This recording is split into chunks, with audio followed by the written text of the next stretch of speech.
there's a decent chance the gallon of milk you buy this week costs you more than it costs the guy standing next to you. The same store, the same milk, different price. And the technology that makes that possible is being installed in just about every major grocery store in the country right now. And some of them have cameras. So let me explain. Walmart is putting digital price tags in all 4,611 of their stores by the end of this year. Kroger's had them since 2018. Whole Foods, Amazon Fresh, same thing. These are little digital screens that replace the paper price tags on the shelf. The price isn't printed anymore. It's just a screen, and a screen can change in about 1 second from a computer somewhere. Who knows where. The official reason is efficiency. One Walmart worker said it cut her pricing job by 75%. And that's fine. I believe that. But here's the thing. Companies don't spend hundreds of millions of dollars on technology. They only plan to use halfway. Once the price is just a screen, it can change based on anything they want. Time of day, day of week, weather, how busy the store is, a hot day in the parking lot, water goes up, end of the month when everybody just got paid, maybe groceries tick up a little bit altogether. That's not a conspiracy. That's just what the technology does. And I'd argue if you spent that kind of money installing it, you'd use it that way too. Now here's where it stops being about efficiency and starts being about you. Some of these displays have cameras built into them, facial recognition that reads your age and your gender. Walmart actually holds patents on technology that watches your face at the shelf to detect if you're frustrated or unhappy. That's not me guessing, those are real patents. So Kroger teamed up with a company called Cooler Screens that puts facial detection right on the cooler doors. They say they're not identifying you personally, just guessing your demographics. Maybe, but here's the part that matters. You've got their app on your phone. That app knows exactly who you are, what you buy, how often, and exactly where you live. Put the camera together with the app, and the shelf doesn't just see a customer, it sees you personally. There's a name for this whole thing. It's called surveillance pricing. And it's not some future problem. The Federal Trade Commission looked into it back in 2024. They sent formal demands to 8 different companies, MasterCard, Accenture, McKinsey, a few others, and asking how the personalized pricing technology actually works. The technology is real. It does exist. It's being sold to stores right now, and here's how it works. The price you see is calculated for you specifically.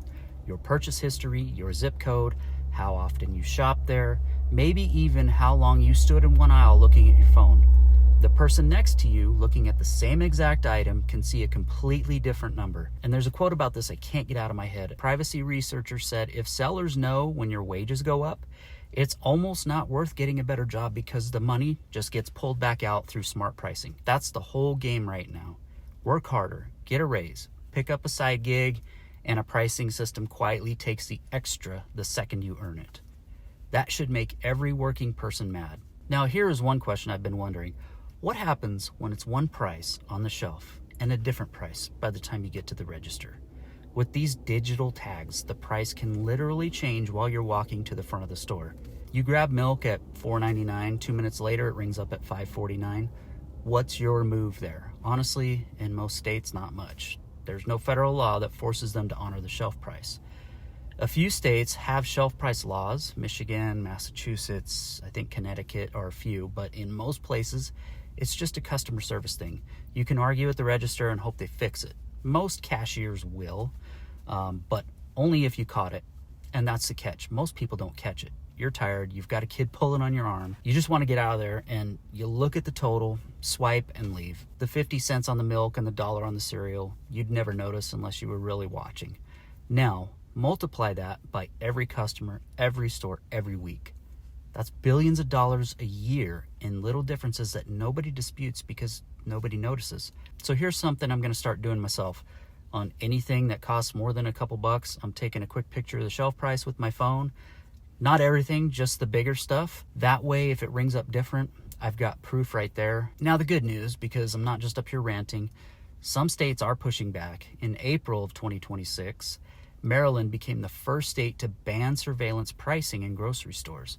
Starting October 1st of this year, any grocery store 15,000 square feet or bigger can't use personal data to set your own personal price. Prices have to hold for at least one full business day. Break the rule and it's treated as a deceptive trade practice. 10 grand for the first offense and 25 after that. Here's why that matters. Lawmakers don't ban things that aren't happening. The fact that Maryland needed an actual law tells you exactly what's already going on in the other 49 states. So what do you actually do about this? Because knowing about it doesn't help unless you do something. First, be careful with store apps and loyalty cards. I'm not saying never use them. Sometimes the discount is real, but understand that every time you scan that card, you're feeding the same system that might set your personal price down the road. Your data is the trade. Make sure you're getting something worth it. Second, watch the shelf price against the register price. This is only going to matter more as these tags spread. If it changes between the aisle and the checkout, that's the exact thing technology makes possible. Catch it. Take a picture if you have to. Third, comparison shop harder. Honestly, this is one thing they can't beat. If you know what milk costs at 3 different stores, you're a lot harder to play. The whole system depends on you not knowing the real price. Fourth, pay attention to state laws.